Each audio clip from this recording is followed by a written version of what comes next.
ఈ వారం రోజుల్లో జరిగిన వార్తా విశేషాలను మీకు అందించే వార్తా వాహిని కార్యక్రమానికి స్వాగతం. రాష్ట్రపతి ద్రౌపది ముర్ము 2 రోజుల ఆంధ్రప్రదేశ్ పర్యటనలో భాగంగా మంగళవారం, బుధవారాల్లో నిర్వహించిన 2 కేంద్రీయ విశ్వవిద్యాలయాల తొలి స్నాతకోత్సవ కార్యక్రమాలకు ముఖ్య అతిథిగా హాజరయ్యారు. మంగళవారం విశాఖపట్నంలో నిర్వహించిన కేంద్రీయ గిరిజన విశ్వవిద్యాలయం తొలి స్నాతకోత్సవంలో రాష్ట్రపతి పాల్గొని విద్యార్థులను ఉద్దేశించి ప్రసంగించారు. వేగంగా మారుతున్న ప్రపంచానికి అనుగుణంగా తమ జ్ఞానం, నైపుణ్యాలను నిరంతరం మెరుగుపరుచుకుంటూ నవీన ఆవిష్కరణలకు కృషి చేయాలని సూచించారు. బుధవారం అనంతపురం జిల్లా జంతులూరులో నిర్వహించిన ఆంధ్రప్రదేశ్ కేంద్రీయ విశ్వవిద్యాలయం ప్రథమ స్నాతకోత్సవ కార్యక్రమంలో రాష్ట్రపతి ముఖ్య అతిథిగా పాల్గొన్నారు. విద్యార్థులకు రాష్ట్రపతి డిగ్రీ పట్టాలను ప్రదానం చేయడంతో పాటు ప్రతిభ కనపరిచిన 56 మంది విద్యార్థులకు స్వర్ణ పతకాలను అందజేశారు. అనంతరం రాష్ట్రపతి ద్రౌపది ముర్ము ప్రసంగిస్తూ ఆంధ్రప్రదేశ్ కేంద్రీయ విశ్వవిద్యాలయం భవిష్యత్తుకు సిద్ధమైన విద్యా సంస్థగా ఎదగాలని ఆకాంక్షించారు.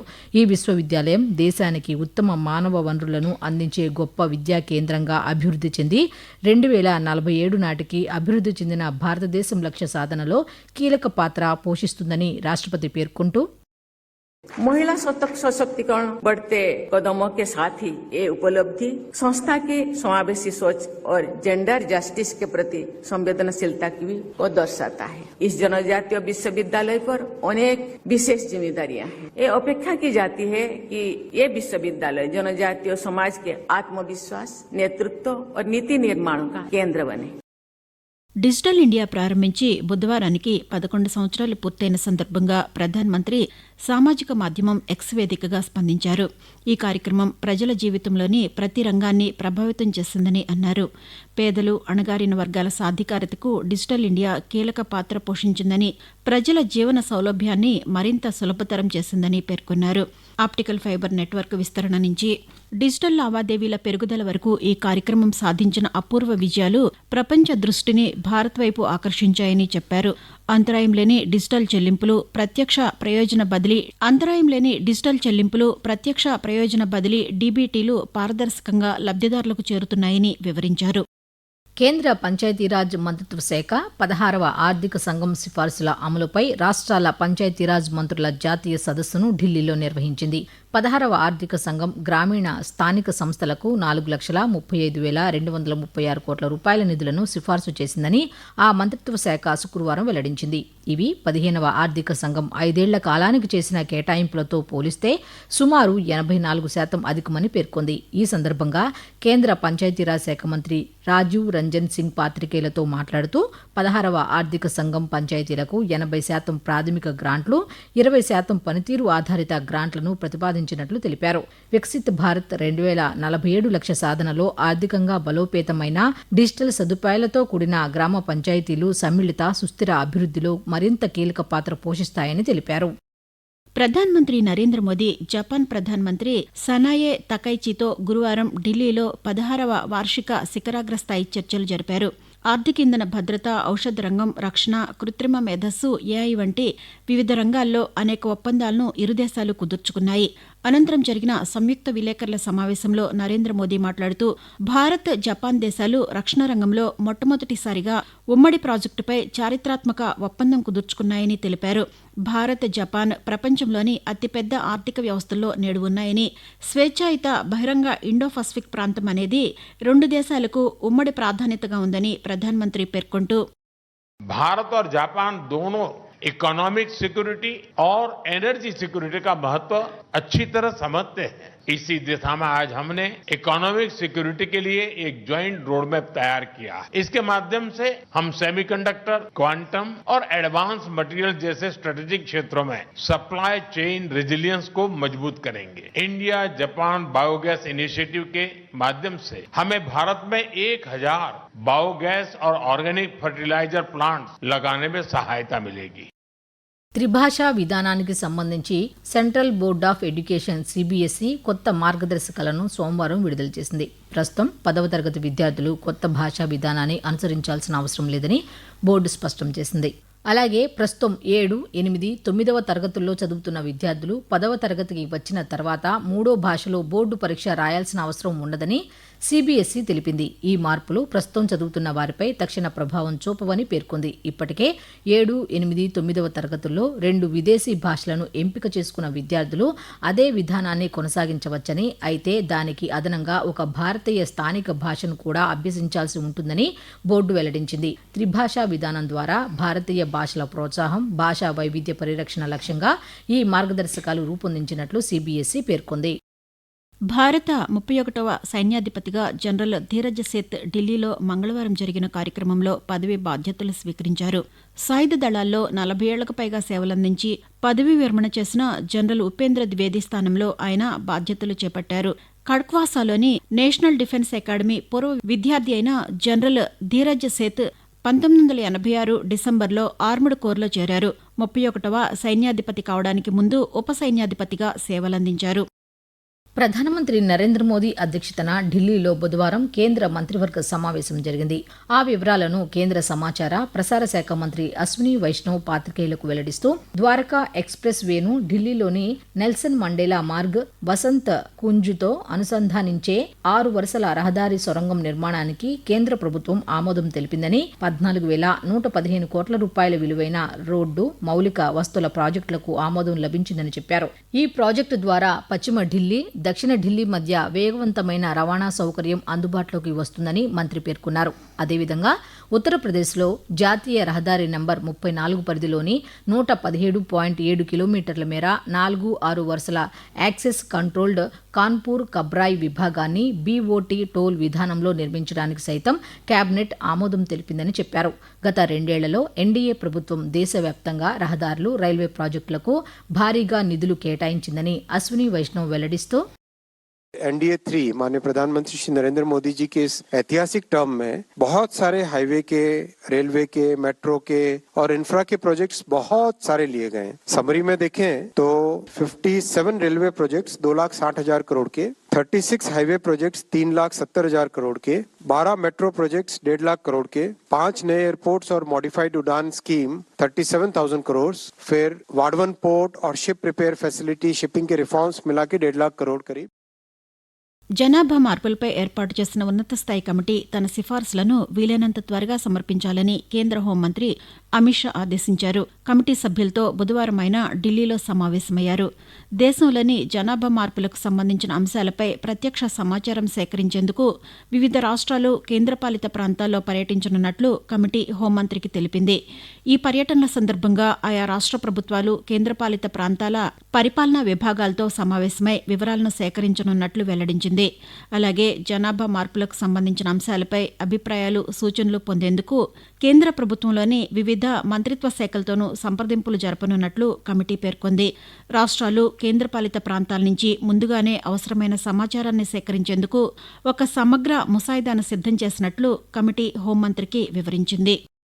Viksit Bharat guarantee for Rozgar and Ajeevika mission Gramin VBG RAM G చట్టం బుధవారం నుంచి దేశవ్యాప్తంగా అమల్లోకి వచ్చింది. వీబీజీ రామ్జీ జాతీయ స్థాయి కార్యక్రమాన్ని కేంద్ర వ్యవసాయ శాఖ మంత్రి శివరాజ్ సింగ్ చౌహాన్ ఆంధ్రప్రదేశ్లో గురువారం అధికారికంగా ప్రారంభించారు.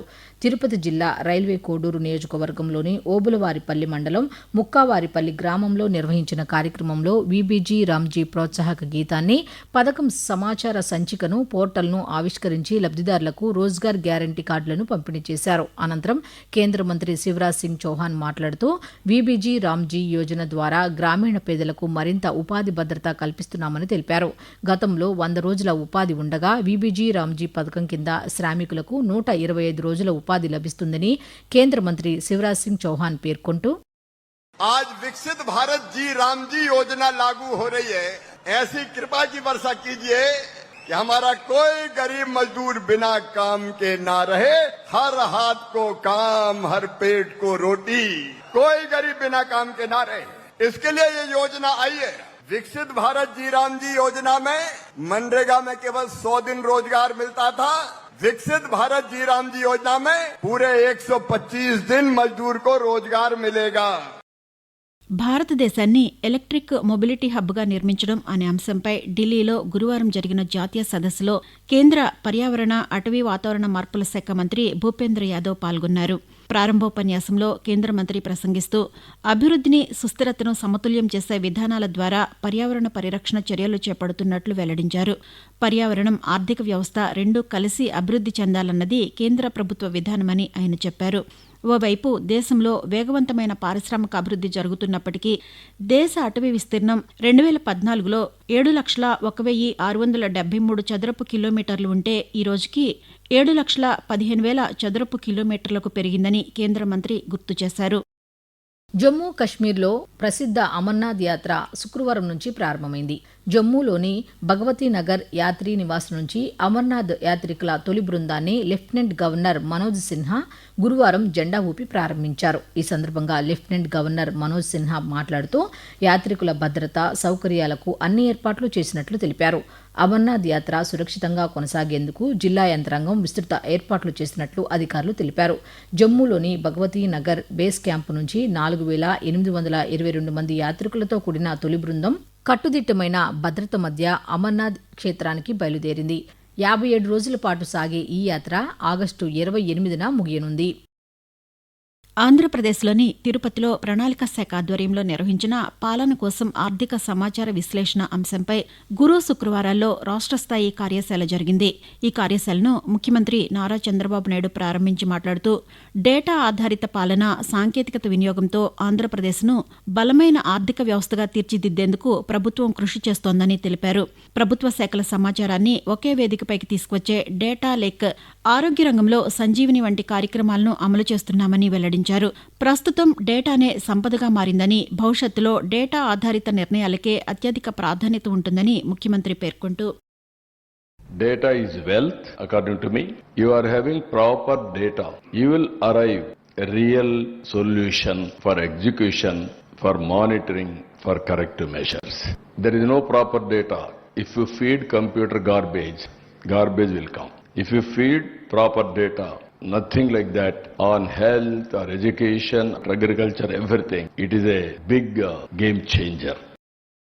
తెలంగాణలోని హైదరాబాద్లో Indian institute of chemical technology సంస్థలో పరిశోధక విద్యార్థుల కోసం నిర్మించనున్న వసతి భవనానికి కేంద్ర శాస్త్ర సాంకేతిక శాఖ సహాయ మంత్రి జితేంద్ర సింగ్ మంగళవారం శంకుస్థాపన చేశారు. నీటి శుద్ధి ప్లాంట్, ఇతర అభివృద్ధి పనులను దృశ్య మాధ్యమ విధానంలో ప్రారంభించారు. ఈ సందర్భంగా కేంద్ర మంత్రి మాట్లాడుతూ వ్యవసాయ పరిశోధనలను పరిశ్రమలతో అనుసంధానించడంలో అగ్రి టెక్నాలజీ కీలక పాత్ర పోషిస్తోందని అన్నారు. భారతదేశ ఆర్థిక వృద్ధికి వ్యవసాయ పరిశోధన సంస్థలు, పరిశ్రమల మధ్య బలమైన భాగస్వామ్యాలు కీలకమని అన్నారు. పరిశోధనలు ప్రయోగశాలలకై పరిమితం కాకుండా ఉపాధి కల్పించేలా, పరిశ్రమల అభివృద్ధికి తోడ్పడేలా, ప్రజల జీవన ప్రమాణాలను మెరుగుపరిచేలా ఉండాలని పరిశోధకులకు సూచించారు. ఆంధ్రప్రదేశ్లోని కృష్ణా జిల్లా కొండపావులూరు జాతీయ విపత్తు నిర్వహణ సంస్థ కేంద్రంలో ఆంధ్రప్రదేశ్ రాష్ట్ర విపత్తుల నిర్వహణ సంస్థ ఆధ్వర్యంలో ఆసుపత్రి విపత్తు నిర్వహణ ప్రణాళికపై 2 రోజుల దక్షిణ మండల కార్యశాల గురు, శుక్రవారాల్లో నిర్వహించారు.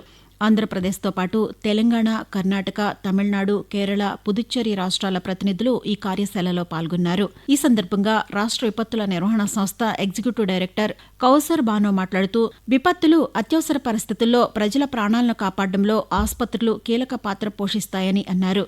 ఆసుపత్రుల భద్రతను బలోపేతం చేయడం, అత్యవసర సన్నద్ధతను పెంచడం, సమర్థవంతమైన కార్యాచరణ ప్రణాళికను రూపొందించడం ద్వారా సంక్షోభ సమయాల్లోనూ నిరంతర వైద్య సేవలు అందించడం సాధ్యమవుతుందని తెలిపారు. రహదారి భద్రతపై ఢిల్లీలో మంగళవారం జరిగిన ఒక కార్యక్రమంలో కేంద్ర రోడ్డు రవాణా, రహదారుల శాఖ మంత్రి నితిన్ గడ్కరీ మాట్లాడుతూ రహదారి భద్రత విషయంలో ప్రజల భాగస్వామ్యం మరింత పెరగాలని పిలుపునిచ్చారు. సరైన సూచికలు, లేన్ గుర్తులు, అండర్ పాస్లతో సహా అంతర్జాతీయ ప్రమాణాలతో కూడిన రహదారి వ్యవస్థ రూపకల్పన కోసం ప్రభుత్వ స్థాయిలో ప్రయత్నాలు జరుగుతున్నాయని తెలిపారు. వాహనదారులు ట్రాఫిక్ నియమాలను పాటించాలని, అతివేగాన్ని నివారించాలని, హెల్మెట్లు, సీట్ బెల్ట్లు ధరించాలని కేంద్ర మంత్రి కోరారు.